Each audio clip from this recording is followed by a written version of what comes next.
नमस्कार दोस्तों, OCN network में आपका स्वागत।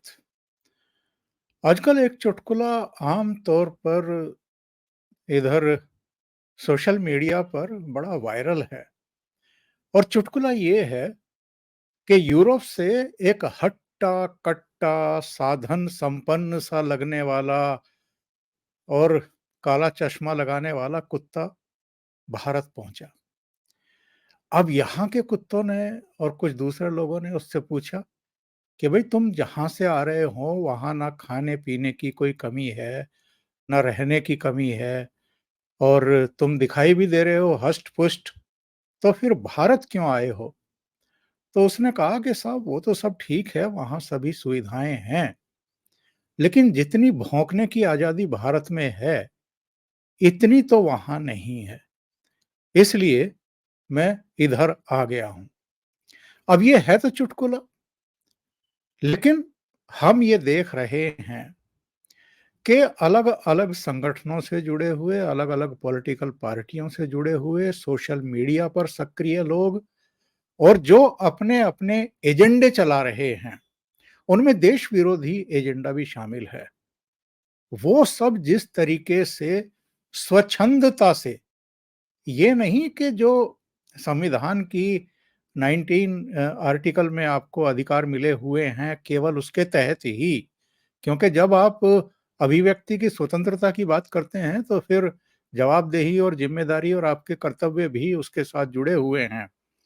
लेकिन उनकी भी जिस तरीके से यहाँ पर कहना चाहिए कि उल्लंघना होती है, उसकी देखा-देखी और हमारे यहाँ के नेता जो कभी लंदन में जाते हैं, कभी अमेरिका में जाते हैं और जिस तरह की बयानबाज़ी करते हैं भारत के लोकतंत्र के प्रति, भारत की जो संस्कृति है, जो हमारी मूल पहचान है, उसको लेकर के और अल्पसंख्यकों पर जैसे बड़ा अत्याचार हो रहा है, जो ये परसेप्शन और माहौल बनाने की कोशिश की जाती है, उसका नतीजा है कि जो वेस्टर्न का मीडिया है, जिसमें ख़ास तौर से वामपंथी जमात के लोग ज़्यादा बैठे हुए हैं, जो वहाँ के एक्टिविस्ट हैं या जो वहाँ की पॉलिटिकल पार्टियाँ हैं, उनके नेता भी हिंदुओं के बारे में, हिंदू संस्कृति के बारे में, ख़ास तौर से आरएसएस, भारतीय जनता पार्टी, प्रधानमंत्री नरेंद्र मोदी, इनके बारे में बहुत ही अभद्र और आपत्तिजनक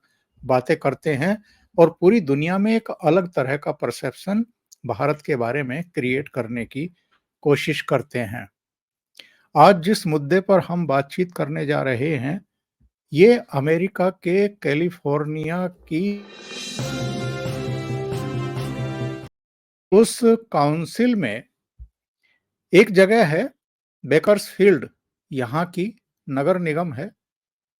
उस काउंसिल की बैठक में एक भारतीय मूल की लड़की, लेडी रिद्धि पटेल ने जिस तरीके से फिलिस्तीन के एजेंडे का विरोध करने वाले वहाँ के मेयर को और काउंसिल के जितने सदस्य हैं उनको हत्या की धमकी दी और उसके बाद जिस तरीके से रिद्धि पटेल को गिरफ्तार किया गया और उस पर बहुत सारे संगीन धाराएं लगाई गई। अमेरिका की जो पुलिस है, जो वहाँ का कानून है, जो वहाँ की अदालतें हैं, जिस तरीके से और जिस त्वरित गति से कार्रवाइयाँ करती हैं, उसी का परिणाम है कि वो गिरफ्तार हुई, अदालत में पेश हुई, अदालत में खड़ी होकर के रोती हुई के उसके वीडियो भी आए हैं और उसका जो भाषण था, जो बेहद आपत्तिजनक है, वो भी अब वायरल है। तो हम ये ज़रा तहकीकात करने की कोशिश करेंगे कि उसके दिमाग में चल क्या रहा था और वो हिंदू विरोधी एजेंडा और फिलिस्तीन समर्थक एजेंडा वहाँ चलाने की कोशिश क्यों कर रही थी और हत्या की धमकी क्यों दे रही थी। मेरे साथ प्रयागराज से वरिष्ठ पत्रकार अनुपम मिश्रा जुड़ रहे हैं। अनुपम जी से जुड़ कर के इस मुद्दे पर चर्चा को आगे बढ़ाते हैं। अनुपम जी, बहुत स्वागत है आपका। नमस्कार। थोड़ा-सा हमारे दर्शकों को ज़रा इसके बारे में डिटेल बताइए कि ये रिद्धि पटेल ने ये सब किया क्यों? वो नाटक कर रही थी, ग्रेटा थनबर्ग की तरह या कुछ दूसरे एक्टिविस्ट की तरह रातों-रात प्रसिद्धि पाना चाहती थी या कुछ दिमाग खराब था? देखिए ओंकार जी, रिद्धि पटेल एक बहुत अच्छी स्टूडेंट थी और एक बहुत अच्छी एथलीट थी। आपने जिन्होंने इसकी वीडियोस देखे होंगे उन्होंने देखा होगा कि वो बहुत ओवरवेट है, पर वो ओवरवेट हमेशा से नहीं थी। वो बहुत अच्छी एथलीट हुआ करती थी। फिर धीरे से वो कॉलेज में आई और उसको वामपंथियों का साथ मिला। अब वामपंथी जगत आप जानते हैं, नशा, शराब, अ, उनकी पूरी दुनिया मैंने देखी है। महीनों नहाना नहीं, बेकार की बातों में पड़े रहना, दिन रात बहस, दिन रात फलसफा।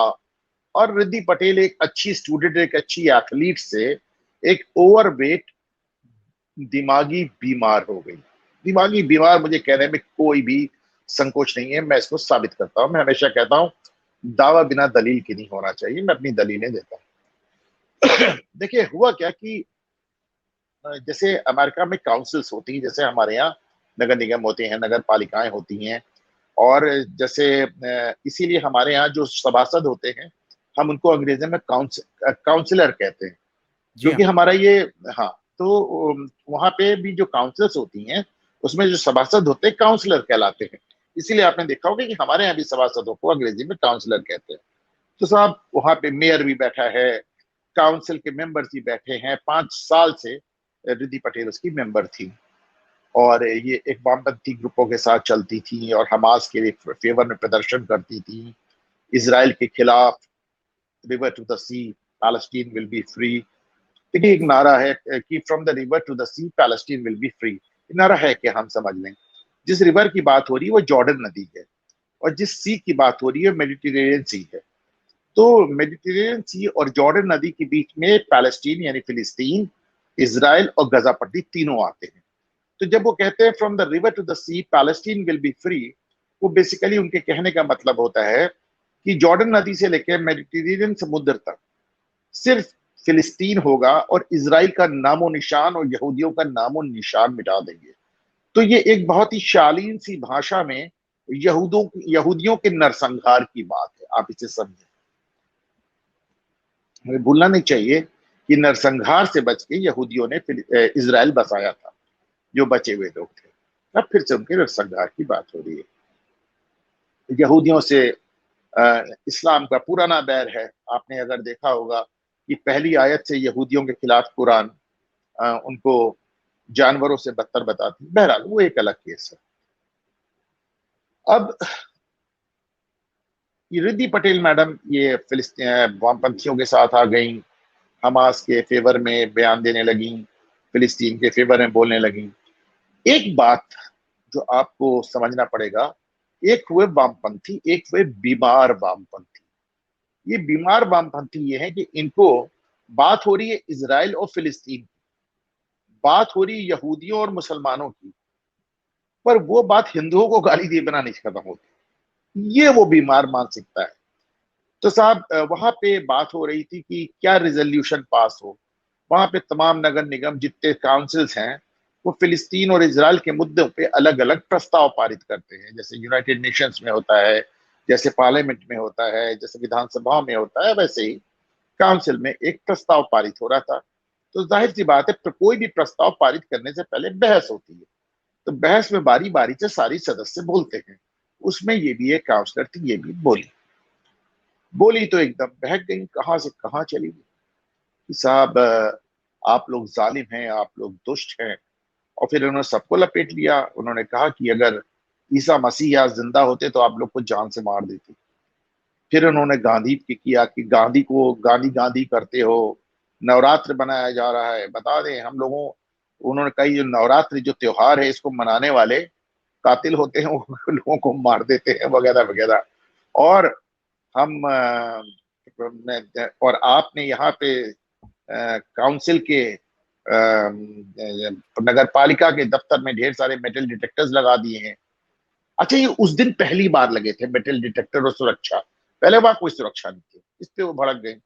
तो उन्होंने कहा ठीक है, आपने यहाँ लगा दिए हैं, हम आपके घर पे आके आपको मारेंगे, और हत्या की धमकी दे डाली। तो मजेदार बात यह कि इसके बाद वो जो उस दिन ट्रायल के लिए लगाए गए थे, जो सिक्योरिटी मेजर्स, जो सुरक्षा कि उपाय जो ट्रायल केवल एक ट्रायल के लिए लगाए गए थे, रिद्धि पटेल के इस भाषण के बाद वो परमानेंट हो गए। बहरहाल जैसे उन्होंने अपना भाषण समाप्त किया तो मेयर ने कहा कि ये जो आपने कहा ये धमकी है, और उनको वहीं तत्काल गिरफ्तार करा लिया और अब उन पे मुकदमा चल रहा है और एक भी हमास का या फिलिस्तीन का ग्रुप उनकी मदद के लिए नहीं पहुंचा। वो मौके पे तत्काल गिरफ्तार हो और अब वो कोर्ट में झाड़ झाड़ रो रही। अब आप बहुत जल्दी देखेंगे भारत में बहुत ढेर सारे लोग खड़े हो जाएंगे, मीडिया उनके माँ बाप का इंटरव्यू लेने पहुंच जाएगा, उनके भाई बहन का इंटरव्यू लेने पहुंच जाएगा, दिखाएगा कैसे दादी ने 4 दिन से खाना नहीं खाया, नानी प्यास से मर रही हैं, माँ बाप बेहोश हो रहे हैं। अब ये भारत सरकार की जिम्मेदारी है और मोदी की जिम्मेदारी है, मोदी न प्रधानमंत्री नरेंद्र मोदी की जिम्मेदारी है कि उनको बचा के उनको मुकदमेबाजी खत्म करवा के लाए। तो साहब ये एक पूरा किस्सा है। रिद्धि पटेल से एक गलती हुई, सिर्फ एक गलती। रिद्धि पटेल लेकिन ने जो कुछ कहा उसमें नहीं, मुझे खत्म कर ले सर कि जी रिद्धि जी पटेल की जो सबसे बड़ी गलती हुई वो ये हुई कि उन्होंने अमेरिकी मेयर को जान की धमकी दे डाली। यदि यही धमकी, जैसे वो नवरात्र को गाली दे रही थी, वो गांधी को गाली दे रही थी, उनको उसी रॉ में आगे बढ़ के अगर वो नरेंद्र मोदी को गाली देती, हिंदुओं को गाली देती, भारत को गाली देती, आरएसएस को गाली देती, ब्राह्मणों को गाली देती, तो यकीन मानिए अमेरिकी सरकार उनको वैसे ही अपने सर माथे पे बैठाती जैसे अमेरिकी सरकार ने उस आतंकी पन्नू को बैठा रखा है जो इनसे ज्यादा खतरनाक भाषा इस्तेमाल करता है, जो हवाई जहाजों को उड़ाने की धमकी देता है। लेकिन देखिए उसको कैसे उन्होंने अपना दामाद बना रखा अमेरिका ने। तो वो भारत सरकार को गाली दे रहा है, वो हिंदुओं को गाली दे रहा है, वो आरएसएस को, भाजपा को गाली दे रहा है, इसलिए वो दामाद बना हुआ है। रिद्धि पटेल की गलती ये थी कि उन्होंने सीधे अमेरिकी मेयर को ही गाली दे दी। अगर रिद्धि पटेल अपनी गालियों को नरेंद्र मोदी, भाजपा, आरएसएस, ब्राह्मण, भारत, इन हिंदुओं, इन सब तक रखती तो न्यूयॉर्क टाइम्स से लेके अल जजीरा से लेके बीबीसी तक आज उनके फेवर में खड़ा होता, कांग्रेस से लेके तमाम विपक्षी दल उनके समर्थन में बोल रहे होते, ढेर सारे यूट्यूबर और पत्रकार कहते कि साहब उनको अभिव्यक्ति की स्वतंत्रता है वगैरह वगैरह। मतलब अगर वो हम लोग को गाली दे रही होती तो उनकी बात भी बन जाती और वो हीरो भी हो जाती। गलती बस ये हो गई कि उन्होंने अमेरिकी मेयर को धमकी दे डाली और अब वो गिरफ्तार है और रो रही है। ओंकार जी, आपकी बात में इसलिए दम है, मैं इनका ट्वीट देख रहा था अनुपम जी, और इस ट्वीट पर तो कोई कार्रवाई नहीं हुई। ये 27 जनवरी 2021 का ट्वीट है। मेन देख फक लीजिए। Modi, fuck the BJP, fuck Nikki Haley, fuck Dinesh, fuck Bobby Jindal, fuck Hindu fascism. कोई अब आप कार्रवाई देख नहीं लीजिए, इसको हुई। समझ लीजिए, जो बात मैं कह रहा था आपने साबित कर दिया। कार्रवाई छोड़िए, ये हीरो हो गई। तभी इनको इतना ज्यादा इनका हौसला बढ़ गया। देखिए यही सब करके इनका हौसला इतना बढ़ गया कि इन्होंने कहा कि अब मैं अमेरिकी मेयर को भी गाली दे दूंगी, वो चल जाएगा, और वहां फंस गई। ये बताइए साहब, ये जो दुनिया भर का दुष्प्रचार विदेशों में किया जाता है, सीएए को लेकर के, भारतीय लोकतंत्र को लेकर के, अल्पसंख्यकों पर तथाकथित अत्याचार को लेकर के, ये जो लोग जाते हैं कभी लंदन में, कभी अमेरिका में, कभी दूसरे देशों में, और इन पर कोई कार्रवाई नहीं होती है, इसलिए भी ये पश्चिमी देशों में एक परसेप्शन क्रिएट हो रहा है, ये तो भारतीय मूल की है, हालांकि पैदा अमेरिका में हुई है, इसकी पढ़ाई लिखाई वहां हुई है, इसको क्या पता कि हिंदू संस्कृति क्या है, या इसको क्या पता कि हमारे तीज त्योहार, जो हमारे हिंदू पर्व हैं, ये कितने गरिमापूर्ण तरीके से होते हैं, ये वहां सर दूसरी वहां ही पे जो बकवास कर पटेल रही है। समुदाय है, अमेरिका में जो पटेल समुदाय है वो अपनी संस्कृति के बहुत करीब है, बड़ा गरबा मनाते हैं, नवरात्र मनाते हैं, इसने सब कुछ बचपन से देखा है। लेकिन वामपंथी जहर कुछ ऐसा जहर है जिसकी कोई काट नहीं है। एक बार उस दिशा में, और वो भी यंग एज में आदमी जब चला जाता है तो उसके सारे संस्कारों पे पानी फिर जाता है। रिद्धि पटेल के साथ यही हुआ है सर। और ऐसे लोगों को, जो हमास की क्रूरता है, जो शर्मनाक उसकी हरकत थी, वो दिखाई नहीं देती है क्या? अब सर जो आप जवाब कैसी दे बात कर, रहा अभी है। देखिए हार्वर्ड में, एमआईटी में और पेन यूनिवर्सिटी में आपने सुना कि बाकायदा यहूदियों के नरसंहार के नारे लगे। तीनों ही विश्व की टॉप यूनिवर्सिटीज के जो प्रेसिडेंट्स थे, उन तीनों को एक कांग्रेस में, कांग्रेस वुमन के सामने उनकी हियरिंग हुई, आपने देखा होगा वो वीडियो। और उन तीनों में कांग्रेस वुमन ने उनसे पूछा कि आपके यहाँ जो नारे लगे, आपको उस पर शर्मिंदगी है कि नहीं। उन्होंने कहा नहीं, इसलिए नहीं शर्मिंदगी है क्योंकि अभी से नारे लग रहे हैं, मारा थोड़ी ना है। और बाद में उन प्रेसिडेंट्स को रिजाइन करना पड़ा, अपने पद छोड़ना पड़ा। देखिए नारे हकीकत में कैसे बदलते हैं। अभी कुछ दिन पहले सिडनी में नारे लगे थे गैस द ज्यूज, यानी ज्यूज को गैस, हिटलर की तरह गैस करके, जहरीली गैस से मार दो। उसको पुलिस ने क्लीन चिट दे दिया। अब देखिए कल हो गया वहां बवाल। आपने जब उसको उनके नारों को क्लीन चिट दे दिया, तो कल आपने छुरेबाजी देख ली। 6 लोग मर चुके हैं, 6 या 9 लोग गंभीर रूप से घायल हैं। 9 महीने के बच्चे को चाकू मारा है सर, 9 महीने के बच्चे को। और एक बच्चा मर गया, एक गंभीर है। तो एक एक क्राइम, एक होती है ब्रोकन विंडो थ्योरी। वो कहते हैं अगर आपकी आपकी खिड़की के शीशे पे कोई पत्थर मार दे और आपने इग्नोर कर दिया, तो आप समझ लीजिए आप डकैती इनवाइट कर रहे और इसमें बहुत हद तक क्या अमेरिका की जो भूमिका है वो संदिग्ध नहीं है अनुपम जी? जिस तरीके से कार्रवाई बीच में रुकवाने की कोशिश की गई, बार बार युद्ध विराम के लिए प्रेशराइज किया नेतान्याहू को, और नेतान्याहू ने कहा कि जब तक हम इनको ठिकाने नहीं लगा देंगे, जब तक हम इनको फिनिश नहीं करेंगे, हम रुकने वाले नहीं हैं।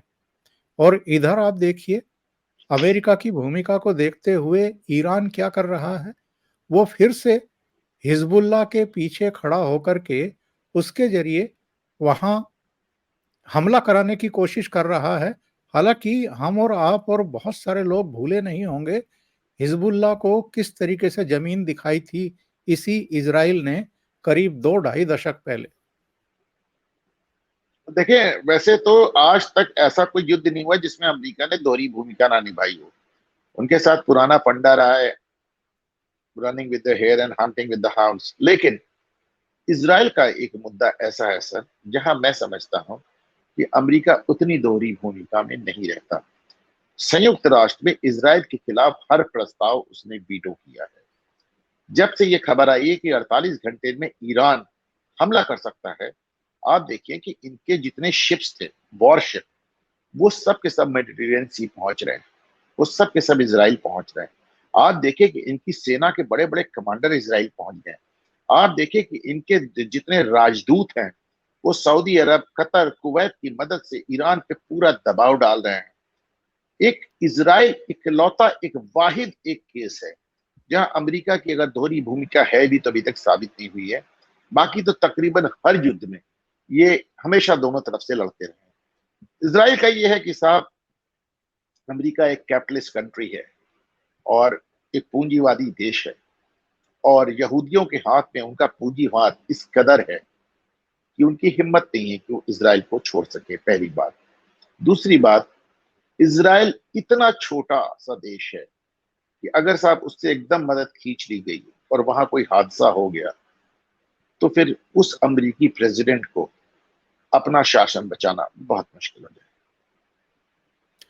और अगर वापस भारत पर लौटे, तो प्रधानमंत्री नरेंद्र मोदी ने जो कहा है कि तीसरी बार शपथ लेने के बाद मैं कुछ बड़े फैसले लेने वाला हूं, उन बड़े फैसलों में हम क्या इसकी उम्मीद करें कि वो जो मैंने शुरू में कहा था कि यूरोप का एक कुत्ता जो है वो केवल इसलिए भारत आ गया कि यहाँ भौंकने की आज़ादी है? क्या इस तरह के भी कोई फैसले हो सकते हैं कि ये जो हमारे देश के भीतर भी और देश के बाहर जाकर के भी भौंकने की आदत पड़ी हुई है लोगों को, हमारे देश के बारे में गलत परसेप्शन क्रिएट करने की जो एक फैशन चल पड़ी है, इस पर किसी तरह का अंकुश लगेगा? मुझे नहीं लगता साहब, मुझे नहीं लगता। मुझे प्रधानमंत्री मोदी बहुत ही विजनरी आदमी लगते हैं। आज उनका एक वीडियो जारी हुआ है, बड़े यंग बच्चों से बात कर रहे हैं। तो उसमें कोई एक लड़का कहता है कि साहब एक रेगुलेटरी अथॉरिटी होनी चाहिए। तो उन्होंने कहा देखिए आप रेगुलेशंस की बात मत कीजिए, रेगुलेटरी अथॉरिटी की बात मत कीजिए। सरकार के पास अगर शक्ति आ जाती है तो सरकार उसका दुरुपयोग करती है और छोड़ती नहीं है। इसलिए मैं सरकार को और शक्ति देने के फेवर में नहीं हूँ, किसी तरह की रेगुलेटरी अथॉरिटी के फेवर में नहीं हूँ। बड़ी शानदार बयान साहब, जिसको ये तानाशाह कहते हैं, उस आदमी ने पिछले 100 साल के सबसे खूबसूरत बयानों में से एक दिया है। और आप देखें साहब, उस वीडियो को लोगों को देखना चाहिए। मैं भेज दूंगा आपको, अगर आप संभव हो तो अपने प्रोग्राम में नीचे उसका लिंक दे दें। देखें वो लोग, उन्होंने कितने अच्छे से कहा कि सरकार के हाथ में जितनी ताकत है उतनी पर्याप्त है। आप सरकार को अगर और ताकत देंगे तो वो ताकत कभी लौटेगी नहीं, सरकार हमेशा के लिए उस ताकत को दाब के रख लेगी। सरकार को ताकत का इस्तेमाल करने में बहुत अच्छा लगता है। सरकार का मिजाज ऐसा होता है, एस्टैब्लिशमेंट का मिजाज ऐसा होता है कि ताकत का उपयोग और दुरुपयोग दोनों कर लेती है। इसलिए मैं नरेंद्र मोदी इस पक्ष में नहीं हूं कि सरकार को और ताकत दी जाए। लेकिन साहब एक रेखा तो तय होनी चाहिए ना। अमेरिका ने भी तो कार्रवाई की है इस लड़की के खिलाफ। कैसे आप किसी को किसी प्रधानमंत्री की मैं बोटी इसका बोटी जवाब दे दे करके मैं इसका जवाब दे दे रहा हूं। मैंने जो नरेंद्र मोदी साहब का काम करने का तरीका देखा, वो ये है कि केजरीवाल जो प्रचंड बहुमत से 2 बार सरकार बनाया है, वो चाहते तो उन्हें पहले दिन गिरफ्तार कर लेते। 1 सम्मन, 2 सम्मन, 3 सम्मन, 4 सम्मन, 5, 6, 7, 8, 9, हेमंत सोरेन के साथ भी ऐसे ही। तो इतने लंबे, एक अंग्रेजी में कहावत है कि give him a long road to hang himself, मतलब इतनी लंबी रस्सी दे दो आदमी को कि आदमी उसमें खुद ही लटक जाए। इन्होंने केजरीवाल को इतनी लंबी रस्सी दी कि जब अंततः केजरीवाल गिरफ्तार हुए साहब, तो दिल्ली और पंजाब में 1 दर्जन लोग उसका विरोध करने नहीं निकले। तो इन्होंने 8-9 सम्मन, 4 महीने तक सम्मन भेजते रहे, और इस कदर उन्होंने उनको ढील दी कि जनता से लेके जुडिशरी तक सब कहीं ना कहीं इस बात से मुतमईन हो गए, कन्विंस हो गए कि साहब केजरीवाल के पास छुपाने के लिए कुछ ना कुछ है। अनुपम जी, बहुत बहुत धन्यवाद ओशियन नेटवर्क के लिए इतना समय निकालने के लिए और कई महत्वपूर्ण मुद्दों पर चर्चा करने के लिए। नमस्कार। Thank you sir.